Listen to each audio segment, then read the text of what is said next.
ఒకప్పుడు తిరుమలలో నీళ్లు లేక ఎండిపోతే వరుణయాగం చేశారు.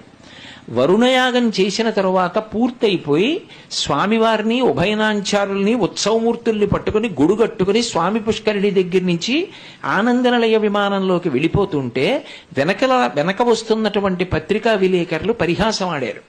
ఇంత డబ్బు ఖర్చు పెట్టి కార్యనిర్వహణాధికారి గారు వరుణయాగం చేయించాడు, వాన చినుకు పడలేదు, ఆయన కళ్ళంబట నీటి చినుకులు పడ్డాయన్నారు. ఎందుకని? వరుణయాగం వల్ల వర్షాలు పడ్డాయి అని నిరూపణం కాలేదు. ఎండ మండిపోతుంటే గొడుగు పట్టి తీసుకెడుతున్నారు. పివిఆర్కే ప్రసాద్ గారు రాసుకున్నారు, చాలా బాధపడ్డారు. అయ్యయ్యో, ఇంత కష్టపడి చేశాను కానీ దీనికి ఫలితం రాలేదే అని. ఆయన అలా అనుకుంటున్న ఉత్తర క్షణంలో ఆకాశం అంతా నల్లటి మబ్బులొచ్చి కమ్ముకున్నాయి.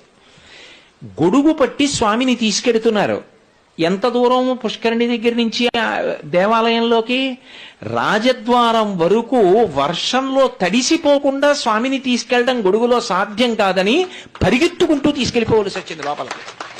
మరునాడు శుక్రవారం పివిఆర్కే ప్రసాద్ గారు పూరాభిషేకానికి వెళ్లి కూర్చుంటే చీఫ్ ఇంజనీర్ వచ్చి ఆయన చెవిలో గొడిగాడు, గోగర్భం డ్యామ్ అంతా నిండిపోయింది, గేట్లు ఎత్తేయమంటారా అని.